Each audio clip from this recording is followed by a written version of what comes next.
Good morning, Chair Lampy and members of the board. Couple of quick updates for you, recapping what Chris mentioned about our efforts to work on the statewide communications interoperability plan this week. Sincerely appreciate the folks who spent time with us going through the webinar process, as well as those that worked with us this week as we worked through the effort to continue to finalize the document. Very good feedback. The contracting team is back in Arlington today, and I've already had a couple of questions come back, so we look forward to bringing that to fruition fairly soon. We conducted the Public Safety Answering Point, or ECC, Cybersecurity Awareness webinar last month, correct, Chris? And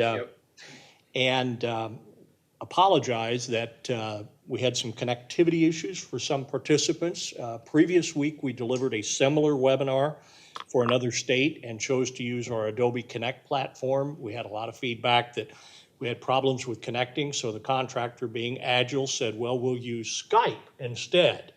Well, unfortunately, in a managed service environment, how you use Skype is not universal. And if you have an instance of Skype on your computer and you're not allowed to connect to an outside resource, we had similar issues that we had fought with Adobe Connect.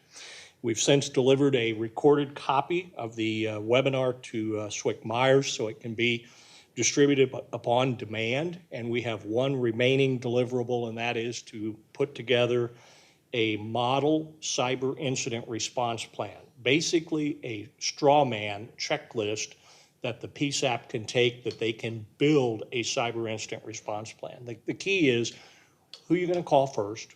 What are you going to do? Don't forget to call or notify this agency. And I have this question a lot. Who would you call first? Well, if it's the middle of the night and your communications are impacted, that checklist needs to be current and something in your hands. So the deliverable will be at least a model plan that can be distributed to those who would like to have it.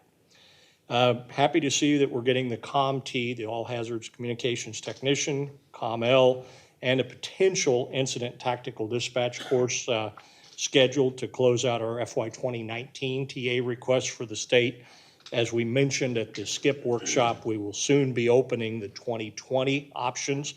And in particular, we'll be paying attention to those things that were identified in the SCIP that might be supported for future TA, whether it's model for training or something like a slick sheet or fact sheet on Isicsb, something along that line. Wanted to call to your attention, if you follow the news, there's been a lot of information going on about ransomware and cyber incidents recently. Having been deployed to chase a couple of these, I will tell you, if nothing else, question, does your agency have a backup for your PCs? Not just your servers, but your individual PCs. In one particular case, we had a managed service provider who had elected to put agency PCs backups on that agency's servers. And when they were hit with ransomware, not only was their server encrypted, but so was their backup copy to restore their desktops. We talk about having a tangible backup, something that's air-gapped, maybe something that's stored off-site.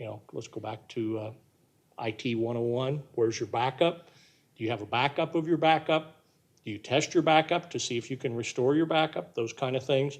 We learned some very hard lessons from the managed service provider method because some people did not ever question that. So under your service level agreement, if you don't have your own IT, you might be asking that question. Where is my backup, and can I have a hard copy or an external drive copy that I can store someplace else?